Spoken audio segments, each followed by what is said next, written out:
토론 순서로 들어가겠습니다. 지정 토론자로 모두 8분을 모셨는데요. 우선 저는 오늘 좌장을 맡게 된 김광윤 회장입니다. 좋은 발제를 이제 송 교수님이 해주셨고, 토론을 이제 시작하면서 모두 8분 각 분야의 전문가 중에 전문가분을 모셨습니다. 간단하게 소개를 먼저 드려야 되겠죠. 이기영 삼덕회계법인 품질관리실장님이십니다. 네, 우리 환영하고요. 회계업계 입장에서의 감사인 입장에서 얘기를 해주실 것 같고요. 두 번째 토론자로서는 이항 KB금융지주하고 은행을 회계부장 겸하고 계십니다. 재무제표 작성자 입장에서의 말씀을 해주실 것 같습니다. 세 번째 토론자로서는 제도권의 재정 회계 기준 제정하는 회계기준원의 상임위원으로 계신 박세환 위원님이십니다. 예. 그리고 네 번째로 모신 토론자는 학계의 한종수 이화여대 경영학과 교수님이십니다. 국제적으로 국내적으로 다 회계 기준 많이 제정에 참여하고 계시고요. 현재 아이프리게 위원으로도 계시고요. 다섯 번째 토론자로서는 백광엽 한국경제신문 논설위원이십니다. 네. 우리 신문에 언론에 계시는 분들은 이제 정보 이용자로서 또 국민의 눈높이에서 말씀을 해주실 걸로 기대합니다. 여섯 번째 토론자로서는 이목희 금융감독원 회계조사국 팀장님이십니다. 네. 환영합니다. 이 팀장님께서는 이제 감리 당국자로서 회계 기준을 또 보시는 시각이 따로 있으실 것 같아서 그래서 모셨습니다. 그럼 일단 예측 가능성을 높여서 또 제도권에 계신 분을 뒤로 이렇게 했습니다. 그래서 먼저 순서대로 이기영 실장님 토론을 듣도록 하겠습니다.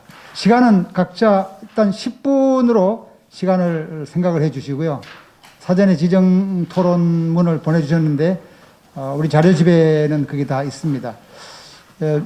그리고 한 톤 순배가 다 돌아가고 난 다음에 오늘 우리 시간이 조금 여유가 있을 겁니다. 가능한 범위 내에서 상호 토론도 하고 또 저도 질문을 드리도록 하겠습니다. 우리 웹 세미나의 특성상 플로아의 전국에서 지금 듣고 계신 분들의 질문을 충분히 받아들이지 못할 것 같아서 제가 그 역할도 조금 하겠습니다. 자, 이기영 실장님 부탁합니다. 예, 삼덕회계법인의 이기영 회계사입니다.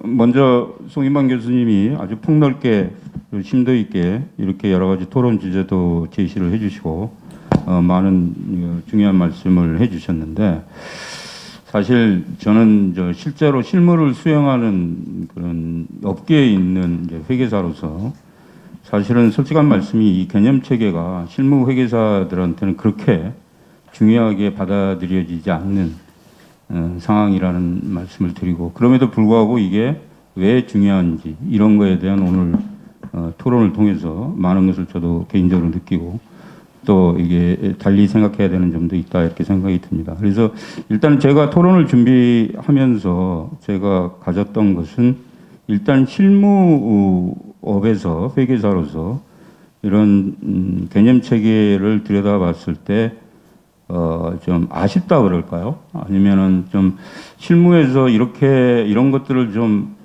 취급해 줬으면 이런 사항들 위주로 그것이 사실 개념체계 자체에서 다뤄지거나 아니면 개별 기준서에서 다뤄지거나 어떤 하이어라키나 이런 거에 따라서 달라질 수는 있을지 몰라도 어떤 식으로든지 좀 다뤄줬으면 좋겠다.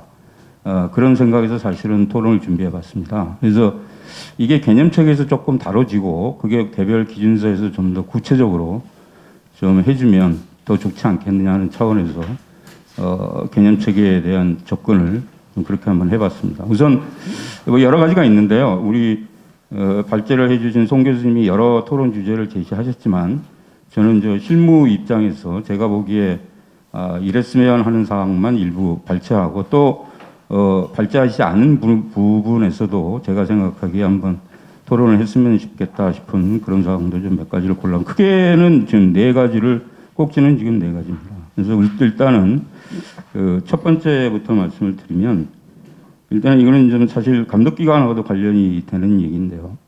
우리 그 질적 특성을 얘기할 때 목적 적합성의 중요성이라는 개념이 있고 우리 송인만 교수님이 설명해 주셨다시피 이 중요성이라는 개념은 기본적으로 기업 특유한 어떤 그런 상황을 고려해야 된다는 것이고 또 인식의 어떤 판단할 때 사용될 그런 어떤 질적 특성으로서 중요성을 목적 적합성에서 지금 다루고 있지 않습니까? 그런데 사실 실무에서는 이 중요성을 이제 실질적으로 사용하는 데 있어가지고 사실은 이 어떤 조치, 어떤 부실 감사에 대한 조치에서의 중요성으로도 이게 인식이 돼서 같은 용어를 이제 쓰다 보니까 어떻게 보면 좀 혼동이 지금 오고 있는데 뭐 이런 겁니다. 그러니까 감사인이 사용하는 어떤 중요성이 규제기관, 감독기관이 생각하는 어떤 중요성의 상당 부분을 벗어나게 되면 이건 중요성으로 인정할 수 없다. 뭐 이런 이제 어프로치로 이제 규제기관이 중요성을 사용하고 있는데요. 이때 이제 중요한 거는 각 실무 법인에서 감사인이 적용한 그 중요성이 과연 제대로 어떤 이런 개념 체계에서 말하는 중요성, 뭐 개념 체계에서는 또 아주 송희만 교수도 말씀하셨지만 프랙티컬 스테이트먼트에서 또 별도로 상당히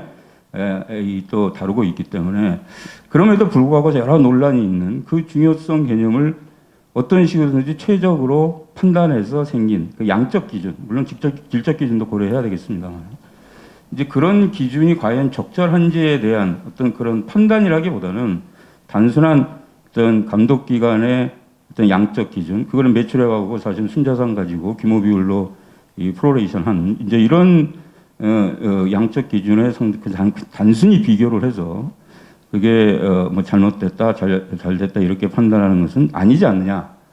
그러니까 그렇게 판단하기 전에 사실 개념 체계나 우리 기준서에서 말하는 중요성에 따라서 사실은 감사인이 그 중요성을 제대로 잘 산정을 했는지 이 부분에 오히려 포커스를 맞춰서 간보를 해야 되지 않겠느냐. 뭐 그런 관점에서 한번 이 얘기를 한번 드리고 싶고요. 또 하나는 이 실제로 사실 근본적인 문제인데요. 이 재무 정보의 질적 특성이라고 해서 우리 지금 개념 체계에서 얘기하고 있는데 그 펀더멘탈 캐릭터리스틱에서 뭐 근본적인 질적 뭐 특성이라고 번역을 합니까? 근데 하여튼 그거하고 보강적인 특성이라는 게 있는데 사실은 이 근본적인 이 펀더멘탈하다는 이 캐릭터리스틱이 잘 아시다시피 목적적 합성하고 이제 표현의 충실성인데 이 두 개가 항상 같이 가는 게 아니거든요. 그러니까 사실 계속 저희들도 실무에서 겪는 것은 이게 어디 강의나 듣거나 이렇게 들으면 마치 이 두 개가 항상 같이 가는 것처럼 말씀들을 하세요. 근데 실제 실무에서 보면 이 두 개가 상충하는 경우가 상당히 많습니다. 그러니까 어떤 정보가 목적 적합하냐? 목적 적합하는데 사실은 옛날에는 신뢰성이고 지금은 표현의 충실성이지만 이게 좀 희생을 해야 되는 이런 상황이 벌어졌을 때 과연 무엇을 가지고 이걸 판단해야 되는 건가? 물론 이제 보강적 특성이라고 해서 비교 가능성이라든가 뭐 어떤 검증 가능성이라든가 이런 걸 가지고 다시 판단을 해볼 수 있다고는 하지만 그거 가지고도 해결이 되지 않는 경우가 대부분이거든요. 그러니까 뭐 단적인 예로 우리가 이 원가 회계, 역사적 원가 회계하고 공정가치 회계, 사실 공정가치 회계라는 것은 목적 적합한 그런 어떤 정보를 더 거기다 방점을 둔 거라고 저는 보거든요. 이 예측가치나 확인 가치나 이런 것들을 상당히 중요시하니까요. 그렇지만 역사적 원가하고 상당히 대립됐을 뭐 그런 여러 뭐 회계학자분들도 사실 아직도 논쟁이 되고 있는 분야지만 이런 유사한 그런 상황이 벌어진다는 거죠. 이게 반드시 역사적 원가가 잘못된 것이다. 공정 가치만이 최고냐, 뭐 이런 얘기예요. 해묵은 논쟁인지 모르지만 이게 저는 단적으로 이 근본적인 질적 특성에서 이 목적 적합성하고 표현의 충실성이 대립되는 그런 상황이라고 봅니다. 근데 이게 어떤 이론적으로나 어떤 이렇게는 다 설명이 되지만 사실 실무에서 이 두 가지 상황이 서로 맞부딪혔을 때 어떻게 판단해야 되느냐 하는 것에 대해서는 아직도 많이 혼란스럽고 어떤 정확한 가이드라인을 실무에서는 갖고 있지 못하다. 이런 점이 저희로서는 실무에서는 상당히 어렵다는 말씀을 하나 드리고 싶습니다.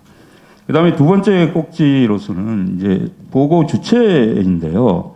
이게 연결 재무제표하고 이제 비연결 재무제표. 사실 IFRS는 잘 아다시피 연결 재무제표를 기본으로 하고 있기 때문에 이제 별도 재무제표라고 하는 이 비연결 재무제표에 대해서는 그다지 크게 취급을 하고 있지 않습니다. 그런데 우리나라에서는 이 비연결 재무제표, 별도 재무제표가 상당 부분 많이 쓰이고 있고 이러다 보니까 연결하고 비연결 사이에서 상당히 실무인 회사도 그렇고 회계법인, 감사인도 이걸 어떻게 처리해야 될지 모르는 그런 상황이 상당히 많이 벌어집니다. 그러니까 연결로 해서 의사결정을 하면 아무 문제가 없는데 이 별도로 하면은 연결해서는 예를 들어 상세돼서 아무런 고려할 사항이 없는데 별도에서는 이거를 뭐 인식을 해서 이걸 잡아야 되니 말아야 되니 뭐 이런 문제들이 숱하게 발생하고 있습니다. 이게 이 별도 재무제표라는 비연결 재무제표가 사실은 보고 주체로서 좀 사용을 좀 덜하고 별 중요성이 없으면 그게 IFRS의 의도인 것 같고 유럽에서는 뭐 그런 프랙티스가 있기 때문에 이게 그렇게 이슈가 되지 않는 것 같은데 이 우리나라에서는 사실 그렇지 않지 않습니까? 이 별도 재무제표, 개별 재무제표의 중요성이 상당히 중요해서 이런 데서 생기는 여러 가지 문제가 있습니다. 이 단적인 예로 별도에서 이 모 회사가 자회사에 뭐 매출을 일으켰다. 그 매출을 수익인식 기준서 1015인가요? 그거에 따라 인식할 수 있느냐 없느냐로 가지고 사실 접근해야 되는데 사실 연결을 하면 매출 매입 상세도 없어지는 상황이거든요. 근데 이거를 사실 밀어내기니 그다음에 나중에 자회사가 회수 가능성이 없는데 어떻게 매출을 잡았느니 어쨌느니 나중에 감독 당국도 상당 부분 감독하시면서 그걸 가지고 규제를 하고 계시고 사실 인식할 때 사실 이게 연결로 하면 아무 문제 되지 않는 거를 이게 개별해서 결국은 인식돼야 되냐 말아야 되냐 이거 매출을 인식할 수 있는 거냐 아니면 회수 가능성을 가지고 판단을 해야 되냐 이런 어떻게 보면 소모적인 논쟁을 그리고 상당히 불필요한 그런데 시간을 많이 쓰고 있는 물론 우리나라의 규제 환경이나 어떤 회계 환경이 그러다 보니까 어쩔 수 없는 측면은 있지만 이게 사실은 뭐가 문제인지를 모르겠어요. 그래서 우리 환경을 좀 이런 면에서는 IFRS라는 옷을 입었으면 거기에 맞게 먼저 환경부터가 좀 달라져야 되는 거 아닌가. 그러지 않은 상태에서 생기는 이런 문제인데 이런 것에 대해서 사실 개념 체계는 너무 좀 빈약하다. 이런 것에 대한 얘기가. 왜냐하면 IFRS 체계 자체가 그렇게 이걸 심각하게 보고 있지 않기 때문에 저는 그렇다고 보는데 뭐 이게 개념 체계에서 다뤄야 될 문제인지 뭐 개별 기준서에서 다뤄야 될 문제까지는 제가 정확하게 잘 모르겠습니다. 근데 개념 체계에서 어느 정도 이걸 좀 다루고 그거를 예를 들어서 별도 기준서라든가 연결 기준서에서 조금 아니면 수익인식 기준서나 개별 기준서에서 이런 관점에 대해서 좀 어떤 가이드라인이나 원칙이라는 거를 좀 제공하는 방향으로 이게 좀 생겼으면 좋겠다. 그게 사실은 가능할지는 모르겠습니다만은 실무 회계사로서는 좀 그런 생각을 좀 해봅니다. 그다음에 세 번째는 이것도 중요성하고 관련되고 우리 송인만 교수님께서도 잘 설명을 해주셨고 지적을 해주셨는데 우리가 지금 재무제표 감사 IFRS에 대한 감사 보고서에 회사가 제시한 재무제표를 보면 정말 너무 자세히 되어 있습니다. 근데 이거는 기준서 우리 IFRS 기준서 재무제표 표시와 공시라는 1호에도 분명히 중요성 개념의 통합과 이게 분리인가요? 뭐 이렇게 해서 정확하게 나와 있는데도 불구하고 현업에서 재무제표 작성자도 그렇고 저희 감사인도 그렇고 너무 간과하고 있는 거 아닌가. 그러니까 이제 불필요한 것들을 좀 통합하고 좀 간략하게 만드는 그런 노력은 해야 되고 이건 중요성 개념에서 사실은 감사 의견에도 반영할 수 있는 저는 상황이라고 봅니다. 근데 너무 과거의 어떤 프랙티스에 저희가 너무 익숙해져서 이 부분을 좀 간과하고 있는 거 아닌가. 이런 면은 저를 포함한 우리 회계사 감사인도 조금 한 번 더 생각을 해봐야 될 문제다. 이러면서 한번 문제 제기를 하고 싶고요. 그다음에 마지막은 이제 FBA입니다. 사실 FBA의 어떤 출발이나 하려고 하는 의도나 이런 건 충분히 이해되는데 사실은 지금 여러 가지 말씀드렸다시피 이 개념 체계라는 것이 제가 뭐 하이어키라고는 썼지만 이게 뭐 하이어키인지는 잘 모르겠습니다. 그렇지만 개념 체계가 기준서가 아니라는 것은 뭐 누구나 다 아는 사실이고 그런데 사실은 적용에 있어서는 기준서가 우선이지 않습니까? 그래서 일단 기준서를 들여다보고 거기서 해결이 안 되면 그 다음에 개념 체계를 가게 돼 있는데 지금 이 FBA 어프로치는 FBA에서 어떻게 해서 그 어떤 개념을 이해하고 그 다음에 그 원칙을 기술한 기준서를 보고 이렇게 가는 거라서 사실은 큰 당위성으로는 그게 맞는 것 같은데 실제 실무에서는 그렇게 가기가 어렵다는 말씀을 좀 드립니다. 그러니까 어떤 상황이 생겨서 모른다고 하면 기준서를 가지 개념 체계를 가지는 않거든요. 거기서 해결 안 되면 그 다음에 이제 개념 체계의 목적이라는 게 거기도 나와 있다시피 어떤 새로운 기준서를 적용할 때 일관성을 적용하고 뭐 해석에 있어 도움을 주고 뭐 이런 것인데 중요한 거는 이게 기준서가 아니다. 그리고 일단은 기준서가 우선이다. 뭐 이렇게 돼버리니까 개념 체계가 좀 등한시되는 그런 요소가 되고 있습니다. 저도 기준원에 비상임위원으로 3년을 있었습니다만은 그런데도 그런 논의가 있었다는 건 압니다. 이 개념 체계 자체를 지금 하이어키상 개념을 위에다 두고 밑으로 내려가는, 그러니까 개념 체계가 밑에 저반을 까는 이런 걸로 이렇게 모든 것을 통합하는 이런 어프로치로 해야 된다. 그래서 개념 체계도 그렇게 바꿔야 된다는 ISB 위원도 상당히 많았다고 저는 얘기 들었는데 결국은 그런 이런 식으로 어프로치를 못하고 지금처럼 어떻게 보면은 저는 사실 실무에서 적용하기는 상당히 어려운 좀 까다로운 이런 형태로 운영을 하다 보니 상대적으로 이 개념 체계가 조금 등한시되는 이제 그런 점이 있다 이런 말씀을 드립니다. 뭐 자세한 거는 여기 적어놨는데 제 허용된 시간이 좀 지나서 이것으로 토론을 마치겠습니다. 감사합니다. 네, 감사합니다. 이거 우리 이 실장님께서는 감사인 입장에서 얘기를 해주셨는데 굉장히 그 현실적인 문제점도 제기를 하신 것 같습니다. 예, 답변은 나중에 종합적으로 또 발표자의 또 답변을 들을 시간도 있고요. 또 중간에 서로 말씀하시면서 토론자들끼리 거기에 대해서 한 말씀 하고 싶으시다면 또 얘기하셔도 괜찮습니다. 예, 이어서 이항 우리 기업 입장에서 이항 부장님께 그 토론을 부탁드리겠습니다. 네, 안녕하십니까. 기업계를 대표해서 패널로 참여한 KB금융주주의 회계부장 이항입니다. 먼저 이러한 자리를 만들어 주셔서 기업계 입장을 대표해서 말씀할 수 있는 장을 마련해 주신 김강윤 회장님께 감사하다는 말씀을 드리면서 오늘 송인만 교수님께서 이제 설명해 주신 재무보고 개념 체계에 대해서 회사 입장에서 생각하는 의견 2가지 정도를 말씀드리겠습니다. 재무보고 개념 체계에 대해서 이제 전반적으로 생각하는 일반 의견을 한번 말씀드리고 그리고 송인만 교수님께서 발표한 내용의 몇 가지 개별 의견을 개진하는 것으로 말씀을 드리는 걸로 하겠습니다. 먼저 일반 의견을 말씀을 드리면요. 그러니까 실무에서 실제로 회계 정책을 판단을 할 때 재무보고의 개념 체계는 사실 너무 중요합니다. 그리고 실제로 이용을 하고는 있습니다만 실제로 그 적정성을 판단할 때 이제 실무적으로 적용하기가 쉽지 않다라는 그런 단점이 있는 거죠. 그래서 이제 실무상 회계 기준이 이제 모호한 경우에는 그래서 이제 그 상황에서 판단이 필요한 경우에 저희가 사실은 글로벌 회계법인들의 이제 회계 기준을 해설서 아니면 규정 중심으로 되어 있는 US GAAP 아니면 실무 사례 등을 많이 이제 참조를 합니다. 그렇지만 이제 향후 거래가 복잡해지고 다양화되는 그런 측면, 새로운 거래 형태가 실현되는 고려했을 때 개념 체계 기반 접근법에 의해서 회계 정책을 개발하는 것은 필요하다고 생각합니다. 그래서 이를 위해서는 개념 체계 기반 접근법에서 작성자가 회계 정책을 개발 또는 회계 처리 방법 결정할 때 적정한 어떤 공식 가이드라인이 좀 필요하다고 생각이 들고요. 오늘 학계는 이제 좀 회계업계에서 좀 해주셔야 할 것 같고, 그리고 이 부분에서 관련 원칙 중심의 회계이기 때문에 관련 회계 정책에 대해서 저희가 기업계에서 충분히 고민하고 적정하게 또 공시를 했다. 개념책에 의해서 충분히 고민하고 또 적정하게 주석에서 총 공시를 했다고 하면 회계 감독기구에서 일정 수준의 면책을 제공하는 유인이 좀 제공되어야 하지 않나. 그러한 것들이 기반이 갖춰졌을 때 개념책에 의한 회계 업무 처리가 기업계에서 가능할 거라고 좀 생각을 하고 있습니다. 일반 의견은 이렇게 이제 말씀드렸고요. 개별사항 의견은 말씀드리겠습니다.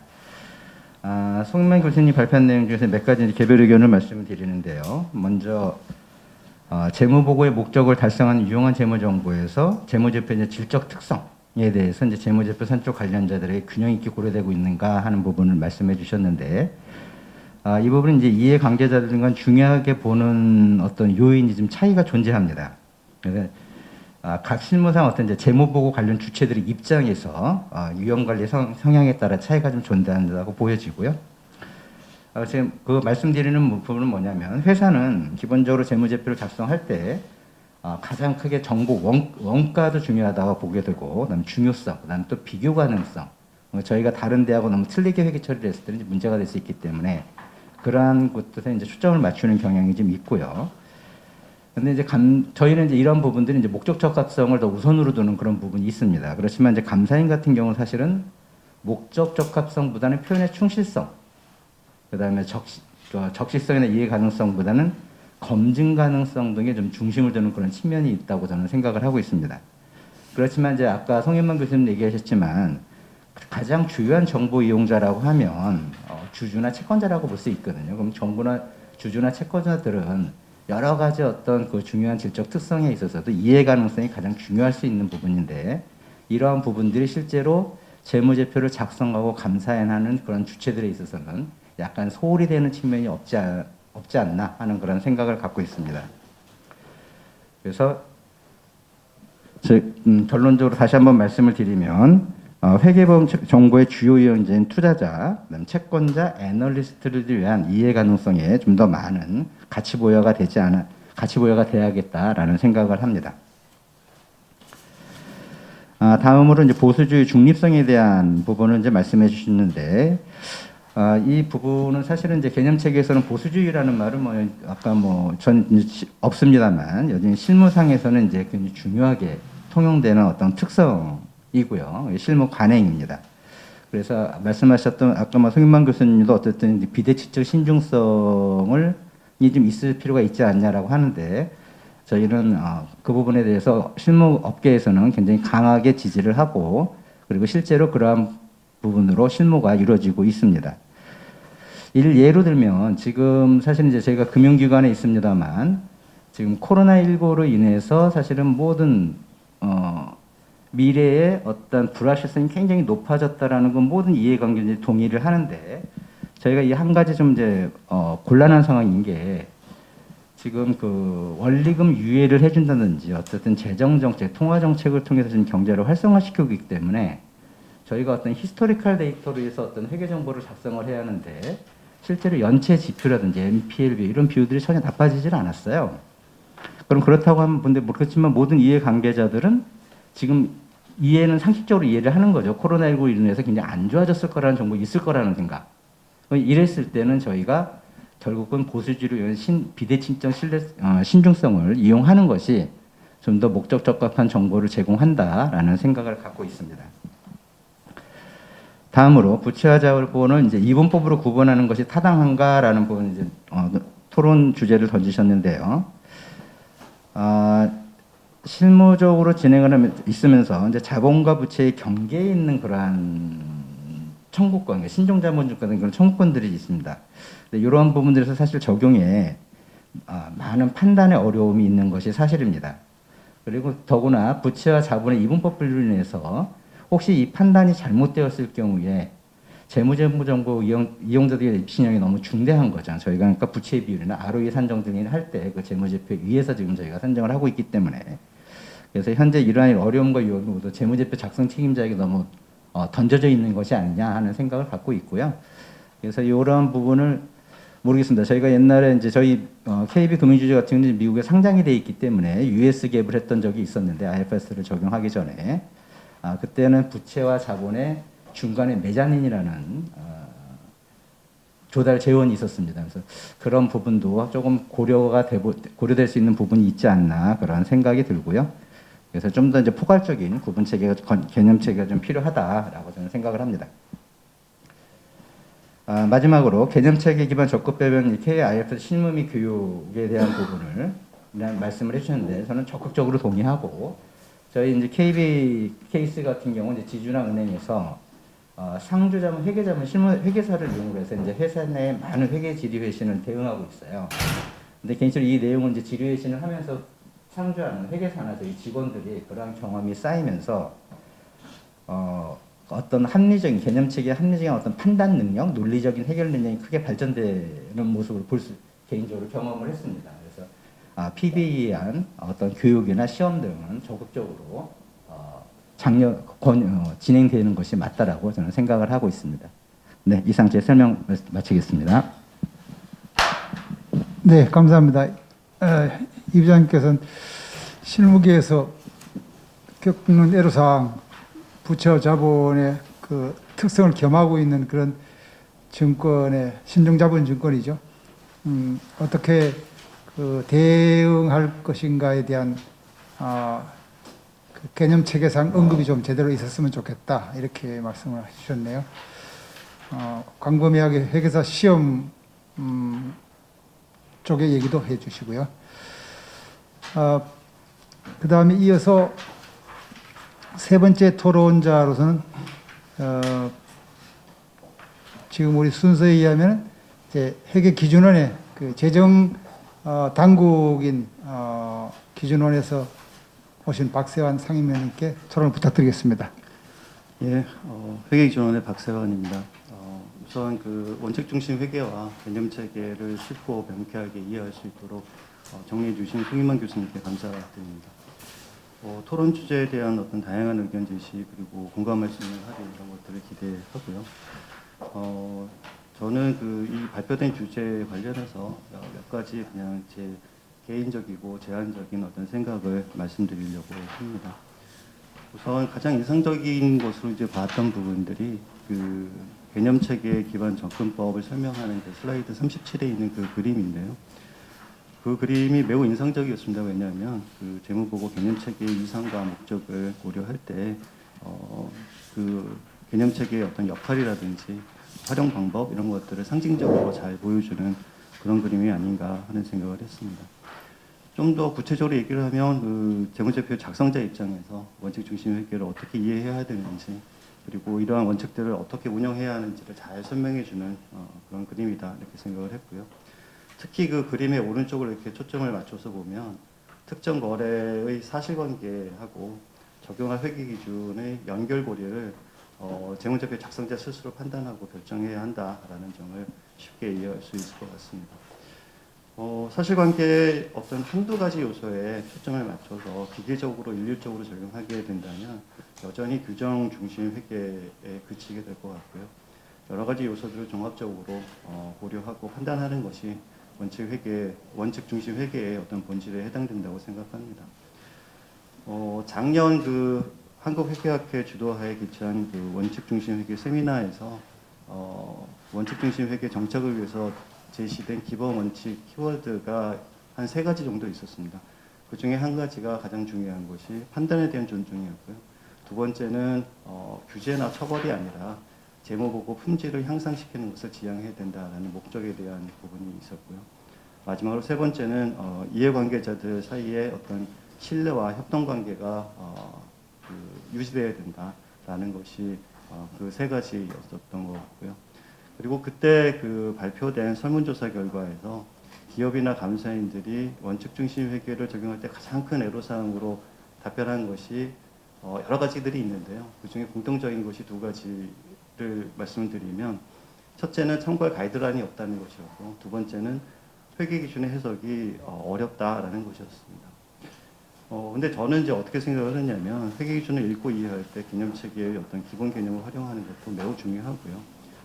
기업이나 감사인들이 요구하고 있는 어떤 가이드라인을 만들게 된다면 만들거나 아니면 이해하거나 적용할 때에도 개념 체계 기본 개념을 잘 활용하는 것이 매우 중요하다 그렇게 생각을 하고 있습니다. 또 한 가지 그 원칙 중심 회계가 정착이 되려면 이해 관계자들 사이의 어떤 원활한 의사소통이 무엇보다 중요하고요. 그 과정에서 어떤 관련되는 사례들이 축적되고 공유할 그런 필요가 있다고 생각을 합니다. 특정 유형의 거래나 사건을 망라하고 일률적으로 적용할 수 있는 어떤 만능의 가이드라인이라는 것은 원칙 중심 회계와 병존할 수 없다라는 측면을 강조드리고 싶고요. 그 대신에 어떤 특정 거래나 사건 각각에 대해서 각자가 판단을 하고 그 결과와 판단 근거를 유사한 거래에 다시 참조를 하고 다시 그 결과와 어떤 판단 근거를 공유하는 과정을 통해서 집합적으로 어떤 소위 그 가이드라인이라고 불릴 수 있는 그런 역할을 할 수 있는 사례들을 집적시킬 수 있을 거고 그러한 그 집적된 사례가 결국 가이드라인의 역할을 할 수 있지 않겠는가 그렇게 생각을 합니다. 어떤 특정한 어떤 회계 기준이 처음 나와서 처음 적용될 때 굉장히 많은 판단들이 있을 수 있고요. 다양한 어떤 그 결과들이 나올 수 있을 거라고 생각을 합니다. 그런데 이러한 어떤 사례가 축적이 되고 그 사례들을 참조해 나가면서 각각의 판단들을 조금 더 업데이트하고 하는 과정들을 거치게 된다면 그 결과가 일정한 어떤 좁은 범위에 그 좁은 범위 안으로 수렴되게 되지 않을까 그렇게 기대를 합니다. 그것이 결국 원칙 중심 회계가 추구하고자 했었던 결과가 아닐까 이렇게 생각을 하고 있고요. 그런 측면에서 그 기준원은 그 회계 기준의 어떤 일관된 실무 적용을 적극적으로 지원하기 위해서 정책 지원 TF도 운영을 하고 있고요. 지리개신 하고 있고 뭐 간담회라든지 사후이행 검토 이런 것들을 진행을 하고 있고 다양한 형태의 어떤 교육 자료나 참고 자료를 발간을 하고 있습니다.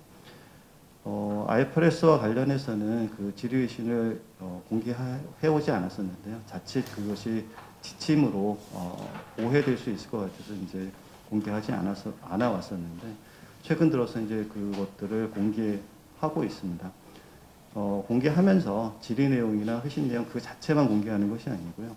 거기에 그 판단할 때 근거가 됐던 것뿐만 아니라 저희가 그 질의회신을 하면서 그 쟁점별로 논의했던 과정들이 있습니다. 그런 논의 과정들을 상세하게 기술해 준다면 재무제표 작성자가 어떤 쟁점들에 대해서 질의 상황에 대해서 스스로 판단하는데 어떤 도움을 드릴 수 있을 거라고 생각을 해서 그러한 부분들까지 포함을 해서 하나의 어떤 질의회신당 한 6페이지에서 한 10페이지 정도의 어떤 자료들을 공개를 하고 있고요. 올해 상반기에 35건 공개했고 연말까지 21건을 더 추가로 공개할 예정으로 있습니다. 또 한편으로 저희가 이렇게 공문으로 공식적으로 질의한 거 말고 그 신속 처리 질의라고 해서 약식으로 좀 하는 것들이 있는데요. 그 부분들이 1년 정도 되면 한 2,000건에서 한 2,400건 정도 됩니다. 근데 그 중에 몇 가지들은 이제 추려서 한 100여 가지 정도를 추려서 2019년도에 접수된 것에 대한 회신을 좀 저희도 공개를 좀 하려고 그렇게 준비를 하고 있고 이것도 빠르면 연말까지는 공개될 수 있을 거라고 생각을 합니다. 그리고 우리 그 한국에서만 이렇게 하는 것이 아니라 그 IFRS에도 해석위원회가 있습니다. 뭐 옆에 한정수 위원님이 거기에서 활동을 하고 계시지만 온 그 전 세계에서 이제 이슈들이 그 해석위원회에서 이제 다뤄지게 되는데요. 거기에서는 이제 몇 가지 이제 의사결정을 하게 되지만 그 중에서 해석사나 또는 회계기준 재개정에 안건을 상정하지 않겠다고 했을 때에는 현재 있는 기준서에 따라서 회계 처리가 가능하다라는 이제 의견을 낼 텐데 그 내용들이 그 내용들도 사실은 국내 그 기업이나 감사인들에게 시사하는 바가 굉장히 있습니다. 그래서 그런 부분들도 저희가 2011년부터 2020년까지 146건 정도를 번역해서 공개할 예정으로 이렇게 하고 있고요. 또 한편으로는 이제 저희가 그 교육을 조금 온라인으로 그 콘텐츠를 마련을 해서 저희 기준원이나 아니면 유튜브 채널에 한 77편 정도 이제 올려놓고 있습니다. 올해는 특히나 이제 그런 것과 관련해서 이런 그 강의를 어떻게 활용할 수 있는지, 어떻게 활용할 수 있는지, 그리고 KIFRS라는 체계가 어떻게 구성되어 있는지 이런 것들을 짧게 안내하는 그 동영상도 마련했으니까 뭐 활용해 주시면 좋을 것 같고 그런 콘텐츠들을 향후에는 더 확충해 나갈 예정이니까 활용하시면 좋을 것 같습니다.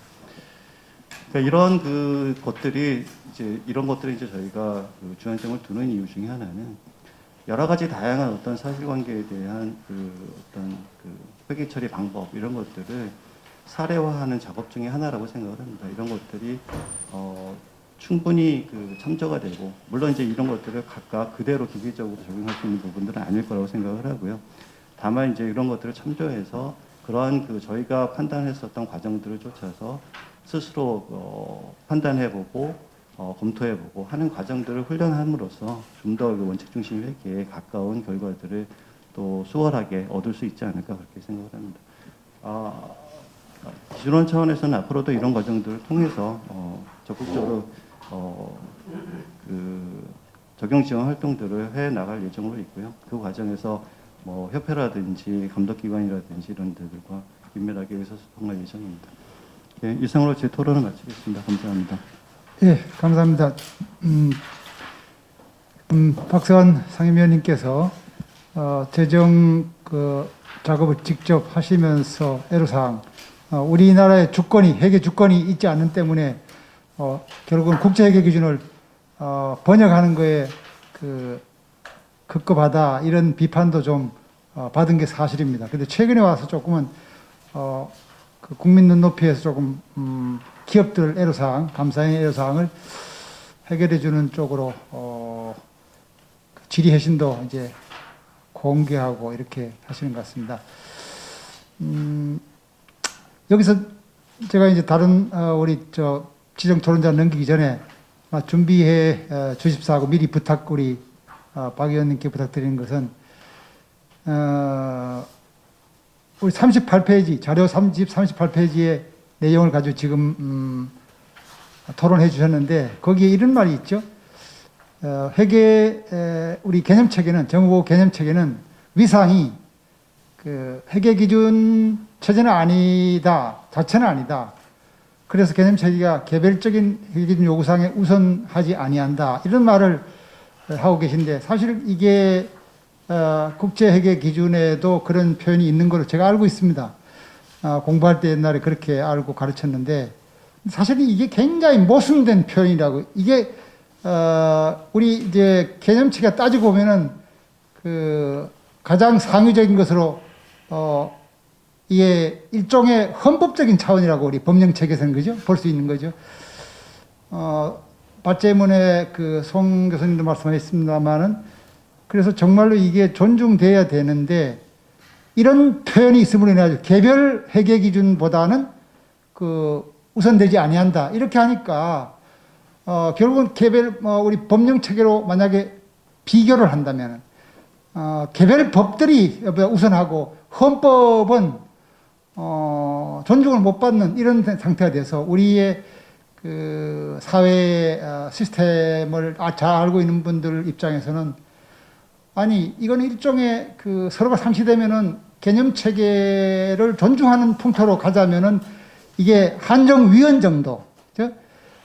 그래서 빨리 개별 기준을 개념 체계의 변화된 모습으로 반영을 하도록 개정을 빨리 하는 그런 방향으로 이게 운영이 되어져야 개념 체계가 존중되고 그래서 더욱더 많이 그거를 인용을 할 것이다, 컨설팅을 할 것이다 이렇게 생각하는데 이런 표현이 있음으로 인해 가지고 개념 체계 보는 것보다는 우리 이양 부장님 말씀하셨지만 오히려 빅4의 국제적인 지침이 어떻게 되어 있냐 이런 걸로 해서 보다 보니까 개념 체계가 학교에서는 많이 강조가 돼도 존중이 되지 못하는 그런 분위기에 빠지고 말거든요.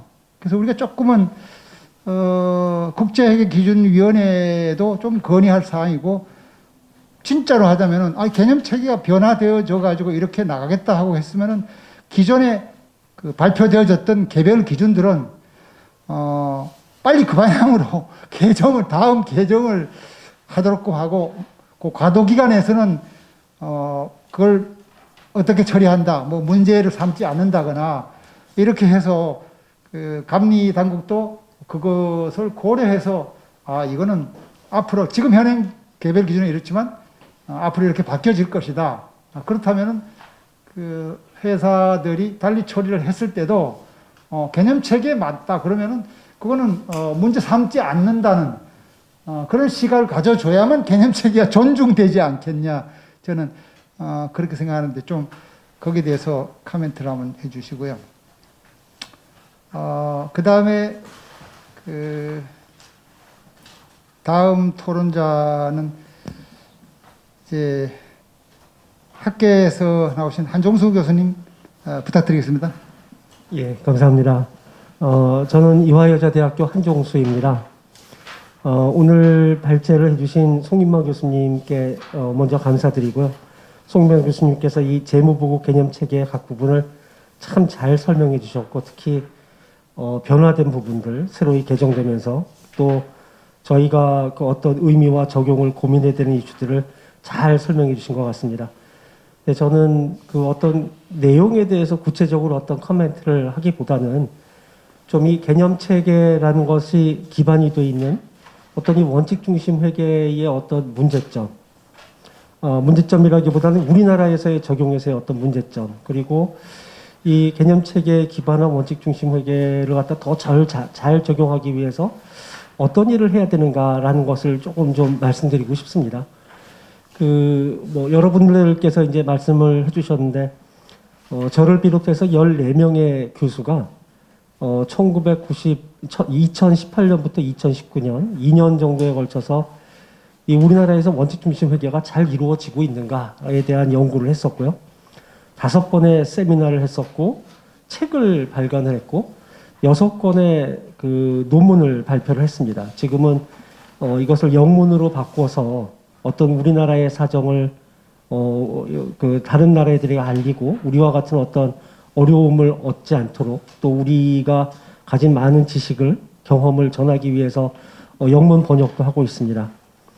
네, 저희가 했던 것들을 한번 살펴보면 아주 재미있는 현상입니다. 뭐냐 하면 회계 담당자들한테 물어보면 회계 담당자들은 이 IFRS가 들어온 다음에 원칙 중심 회계가 들어온 다음에 작성 비용이 크게 늘었다. 그런데 감사인들한테 물어보면 회사를 잘 못 믿겠다. 그래서 감사 시간과 감사 비용을 더 투입하고 있다. 그런데 또 기업과 감사인들한테 물어보면 이 사람들은 뭐라고 얘기했냐면 더 많은 시간과 더 많은 비용을 쓰고 있는데 회계 환경은 더 많이 나빠졌다. 감독기구는 감리를 더 많이 지적할 것 같고 소송의 가능성은 더 증가했다. 굉장히 불편한 것이죠. 이 원인이 뭐냐라는 것을 생각해 보면 아까도 우리 김광윤 교수님도 말씀하셨고 송인만 교수님도 말씀하셨지만 우리나라는 규칙 중심 아니면 규정 중심도 맞는 이야기인 것 같습니다. 이런 규정 중심의 국가, 법체계는 규정 중심, 규칙 중심, 사회규범도 규칙 규정 중심인데 회계 기준만 원칙 중심인 것이죠. 규칙 중심을 잠깐 생각해 보면 결론만 중요한 과정을 생각하지 않는 것이고요. 결론은 하나라고 생각하는 이게 저희가 실제로 기준을 적용하다 보면 굉장히 그레이 에어리어가 있어서 하나나 두 개의 회계 기준 중에 어느 게 맞는 거냐 갖다 정하기가 힘든 경우도 많은데 규칙 중심에서는 하나라고 생각을 하는 것이고요. 과정과 상관없이 잘못되면 처벌과 제재를 하는 것이죠. 그러다 보니까 제가 본 많은 이 실무의 어떤 관행은 어떤 큰 원칙이나 저희가 생각하는 이 경제적 실질이나 아니면 개념 체계나 이런 것을 보는 것이 아니라 문구에 집착하는 것입니다. 문구 하나를 가지고 굉장히 많은 시간을 소비하고 그러면서도 결론에 이르지 못하는 경우도 많이 봤고요. 어떤 큰 틀에서의 어떠한 그 합의점이 있는데도 불구하고 문구 하나를 가지고 서로 알전인수격으로 서로 다르게 해석해서 그래서 기업은 A라고 생각하고 감사인은 B라고 생각하고 감독기구는 C라고 생각하고 그러다 보니까 약자인 기업은 감독원이 감독기구가 생각하는 C로 그러면서 저희가 생각하는 어떤 목적 적합성이라든지 표현의 충실성과는 맞지 않는 회계 처리가 오히려 이루어지는 굉장히 애매모호하고 어려운 상황이었던 것 같습니다. 이런 문제를 해결하려면 당연히 저희가 원칙 중심 회계를 제대로 이해하고 이거를 잘 사용해야 되는데 그런 점에서 오늘 세미나가 참 10년 만에 우리 송인만 교수님께서 정말 좋은 세미나를 해주셨다고 생각을 하고요. 그런 측면에서 저는 좀 몇 가지 뭐 저희가 꼭 생각해야 될 것을 좀 말씀드리고 싶습니다. 첫 번째는 저는 그 우리 송인범 교수님 말씀을 듣다가 이 한마디 건전한 전문가의 판단을 존중해야 된다. 이게 원칙 중심 회계의 기본이다. 제가 이 말을 조금 바꾼다면 이 기업은 누구보다 자신을 잘 알고 있기 때문에 그리고 어떠한 전문 지식을 충분히 가지고 있다는 믿음을 가져야 하는 것이고요. 거기에 따라서 기업이 스스로 구체적인 회계처리를 선택하도록 해야지만 진짜 경제적인 실질에 가장 부합하는 재무 정보를 산출할 수 있다. 이런 어떤 믿음을 저희가 가지지 않고 항상 기업은 잘못한다고 실수한다고 의도적으로 뭔가를 잘못 가려고 한다는 의심을 가진다 그러면 저는 이 원칙 중심 회계는 절대로 똑바로 갈 수가 없다 이렇게 생각을 합니다. 두 번째 제가 말씀드리고 싶은 거는 이제 여러분들이 우리 송인범 교수님도 세이프 하버라는 말씀을 하셨고 우리 이항 팀장님도 어떤 뭐라고 말씀하셨었죠? 봐주는 이 어떤 틀렸다고 그래도 그걸 갖다가 용인해주는 어떤 것이 필요하다고 하셨는데 저는 이런 것이 필요하다고 생각을 합니다. 뭐 아까도 잠깐 말씀드렸지만 분명한 경우에 잘못하면 제재를 해야 되고 처벌을 해야 합니다. 근데 굉장히 그레이한 에리어에 있어서 회사가 최선을 다해서 감사인이 최선을 다해서 판단을 해가지고 어떤 하나의 회계 처리를 했는데도 불구하고 결과만 보고 잘못했다고 한다면 그러면 모든 회계는 다 감독 기구가 원하는 회계 처리를 할 수밖에 없는 이상한 회계 처리가 되는 것이죠. 저희가 아까 초두에 제가 원칙 중심 회계 세미나라는 것을 했다고 말씀을 드렸는데 거기서 이런 프로포즈를 한 게 한 번 있습니다. 뭐냐 하면 기업이 어떤 이 그레이 에리어에서 굉장히 어려운 회계 처리를 갖다 선택했을 경우에 이걸 갖다 공시로 대체를 해주게 하고 제대로 된 공시를 하게 되면은 어떤 제재나 처벌을 갖다 유예시켜주자. 그러니까 예를 들어 이겁니다. A나 B라는 회계 처리가 어느 게 맞느냐를 잘 모를 경우에 회사가 A라는 회계 처리를 갖다 선택을 하게 되면 그러면 B라는 회계 처리해야 된 것을 공시를 하는 것이죠. 그래서 주석에다가 어떠한 문제가 있었고 어떠한 이유 때문에 A라는 회계 처리를 갖다 선택을 했고 B라는 것을 하게 되면 A와 다르게 어떠한 효과가 재무제표에 효과가 있다. 이거 갖다가 솔직하게 얘기를 한다면 그러면 이 정도는 저희가 세이프 하버 룰 같은 것을 정해서 잘못된 결과가 나중에 나온다고 하더라도 저희가 그 정도는 넘어가야 되지 않느냐. 그래서 그런 것들은 저희가 꼭 한번 생각해 봐야 되는 것 같다라는 생각을 합니다. 그 다음에 좀 말씀드리고 싶은 것은 교육인데요. 제가 이제 교육자다 보니까 교육이 정말 중요합니다. 그래서 아까 우리 송인범 교수님 말씀하셨듯이 이 개념 체계에 기반한 접근법, framework based approach 아니면 뭐 framework based education 정말 중요하다고 생각하고요. 저희가 아무리 교육을 할 때 이 원칙 중심에 기반한 아니면 이 개념 체계에 기반한 교육을 하려고 하더라도 충분한 자료나 책이 없기 때문에 참 어려운 적이 많습니다. 그러한 측면에서 예전에 송인범 교수님께서 한국회계기준원과 함께 이 개념 체계에 기반한 접근법 책을 쓰자고 말씀하셨을 때 저도 적극적으로 송인범 교수님을 도와드리겠다고 말씀드리고 참여를 했었는데 그때 두 권의 책을 발간을 했습니다. 하나는 유형자산과 부채에 대한 것이고 두 번째는 금융상품에 대한 것인데 너무 일부분인 것이죠. 이거 말고도 굉장히 많은 것이 있는데 저희가 여기서 스탑하고 더 못했습니다. 그러다가 보니까 실제로 교수님들이 아무리 이 원칙 중심 회계를 갖다가 가르치고 싶으셔도 교육할 수 있는 자료가 충분치 않은. 그래서 저는 이 접근법을 사용한 책이 계속 나왔으면 좋겠습니다. 또한 뭐 회계법인에 아까 우리 이항 팀장님도 말씀하셨고 기업체에도 자료가 쌓인 게 있고 회계법인도 있다 그러면 그거를 모아서 하는 것도 좋은 방법인 것 같고요. 특히 좀 전에 우리 상임위원님께서 말씀하셨는데 지금 기준원에서 어떤 많은 자료를 갖다가 지금 공개하고 계시는 것 저는 정말 필요하다고 생각합니다. 뭐 다시 한번 말씀드리지만 이런 개념책에 기반에 대한 접근법 같은 책들이 계속 나오면 좋겠습니다. 또 하나는 또 송인범 교수님 말씀하셨는데 교육과 관련해서 이 공인회계사 시험은 꼭 바뀌어야 합니다. 지금 뭐 바꾸고는 있고 계시는데 이 공익회사 시험 그 과목을 바꾸는 걸 많이 생각을 하시더라고요. 당연히 과목도 바뀌어야 합니다. 근데 시험의 문제 내용이 바뀌지 않으면 저는 교육이 바뀌지 않을 거라고 생각합니다. 이 지금 문제를 보면 그냥 회계 지식을 묻는 것입니다. 회계 이해가 아니고요. 단순한 지식. 정답이 있는 문제만 문제를 내고 있고요. 거의 대부분이 다 계산하는 문제입니다. 뭐 채점 때문에 뭐 그럴 수도 있겠지만 이렇게 하면은 정말 이 전문가가 되는 신입 공인 회계사들은 그냥 규칙 중심만 알고 회계사가 되는 것이죠. 회계사가 된 다음에서야 원칙 중심이 뭔지에 대해서 생각하게 되는, 아예 기초부터 규칙으로 가르쳐 놓고 나중에 원칙 중심 회계를 갖다 적용해라. 이거는 저는 맞지가 않다고 생각합니다.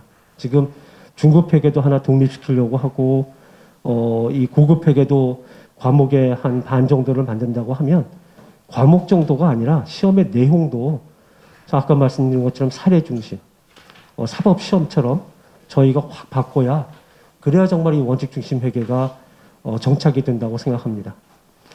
마지막으로 말씀드리고 싶은 거는 여러분, 저희가 토론을 해야 된다, 이런 말씀을 좀 드리고 싶습니다. 저희가 이 원칙 중심 회계라고 하는 세미나를 하면서 여러 나라를 가서 봤었는데요.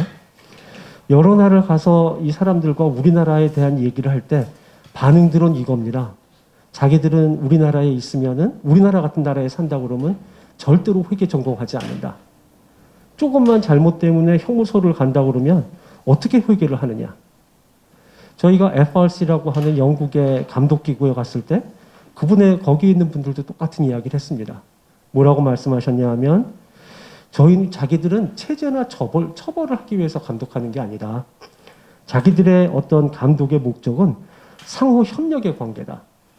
무슨 뜻이냐 하면, 이 회사로 하여금 회사와 많은 토론을 해서 회사로 하여금 잘못된 것이 있으면 빨리 고치게 하고, 빨리 고쳐진 잘못된 정보를 갖다가 잘된 옳은 정보를 시장에 빨리 내보내게 해서 정보 이용자들을 보호하겠다는 것이죠. 그러기 위해서는 제재가 아니라 상호 협력해야 된다. 그래서 저는 마지막으로 좀 그런 말씀을 드리고 싶습니다.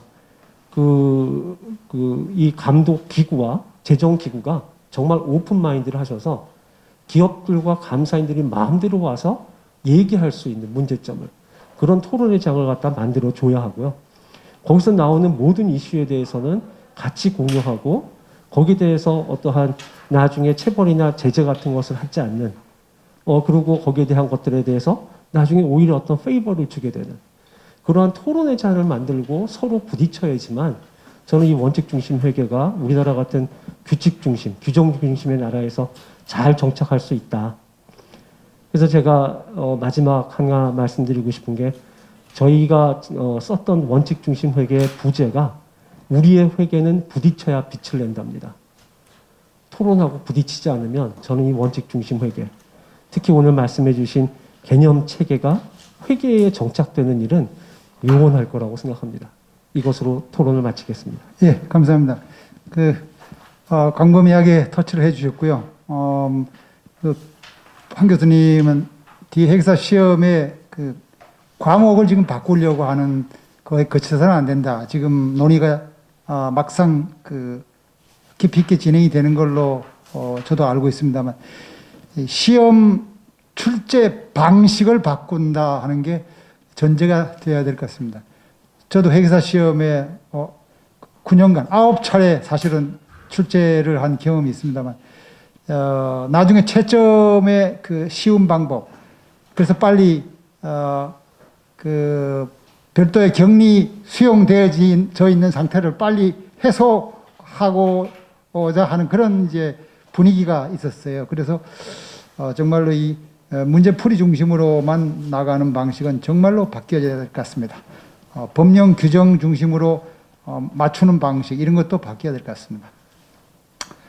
네, 그 다음에 회계 업계에 계시지는 않지만 회계에 관심을 많이 가지시고 뉴스도 칼럼도 써주시고 한 백광엽 우리 논설위원님께 토론을 부탁드리겠습니다.